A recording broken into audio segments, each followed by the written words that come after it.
भारी मात्रा में एक तरह से फंड दिया गया, कैसे देखते हैं आप इसे? और इस देश के करोड़ों अन्नदाताओं का क्या हुआ, जिनसे आपने वादा किया था कि हम आपके फसल का दाम दोगुना करेंगे, न्यूनतम समर्थन मूल्य एमएसपी दोगुना करेंगे, उस वादे का क्या हुआ?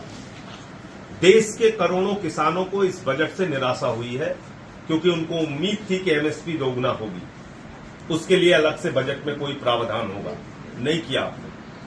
देश के करोड़ों युवाओं को उम्मीद थी कि अग्निवीर योजना को खत्म करके सेना की पुरानी भर्ती आप बहाल करेंगे और उसके लिए सेना में अलग से बजट का प्रावधान करेंगे, आपने नहीं किया। इस देश के करोड़ों लोगों को उम्मीद थी कि महंगाई से आप राहत देंगे, डीजल पेट्रोल के टैक्स में कुछ आप छूट देंगे, वो आपने नहीं किया। वो वर्ग निराश हुआ है।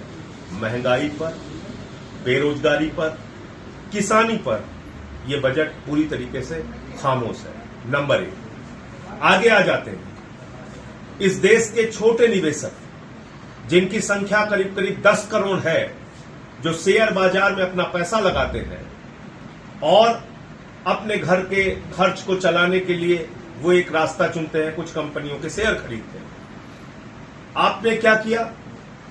लॉन्ग टर्म कैपिटल गेन पर टैक्स बढ़ा के 10 से 12.5% कर दिया। शॉर्ट टर्म कैपिटल गेन पर टैक्स बढ़ा के 15 से 20% कर दिया। 10 करोड़ छोटे निवेशक, मतलब लगभग 30 करोड़ लोग, उनके परिवारों की संख्या आप मिला लीजिए तो आपने प्रभावित कर दिया। तो एक बड़े वर्ग को आपने निराश किया।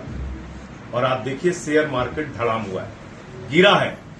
इसका मतलब कि इस बजट से घोर निराशा हुई है शेयर बाजार को भी और आम लोगों को भी। ग्रामीण सड़क योजना को फिर से एक तरह से लोन उसका फेज 4 शुरू किया जा रहा है, उसके लिए फंड का प्रावधान किया गया है। युवाओं के लिए इंटर्नशिप योजना शुरू की जा रही है। युवाओं देखिए, सबसे पहले तो इस सरकार को इंटर्नशिप की जरूरत है कि ये देश कैसे चलेगा, पहले ये सीख लो। आपने 2 करोड़ नौकरी देने का वादा हर साल किया था, अब आप इंटर्नशिप पे आ जाते हैं। अरे भाई, रोजगार कैसे दोगे, नौकरी कैसे दोगे? जो आपने सेना को ठेके पे रखा हुआ है, 4 साल के हमारे जवान आप तैयार कर रहे हैं, उससे आप कैसे देश को निजात दिलाएंगे? इस पे आप बात नहीं करते हैं। आप इंटर्नशिप प्रोग्राम की चर्चा कर रहे हैं। बिहार के लिए 26,000 करोड़, आंध्रा के लिए 15,000 करोड़ की बात कही अलग से।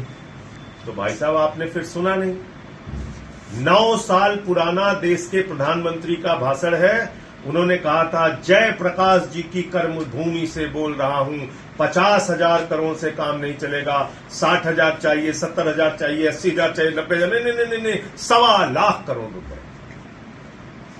तो 9 साल हो गए, वो 1.25 लाख करोड़ की घोषणा हुई। अब 26,000 करोड़ रुपए आप कह रहे हैं कि बिहार के लिए अभी घोषणा हुई है। ये कब जमीन पे पहुंचेगा?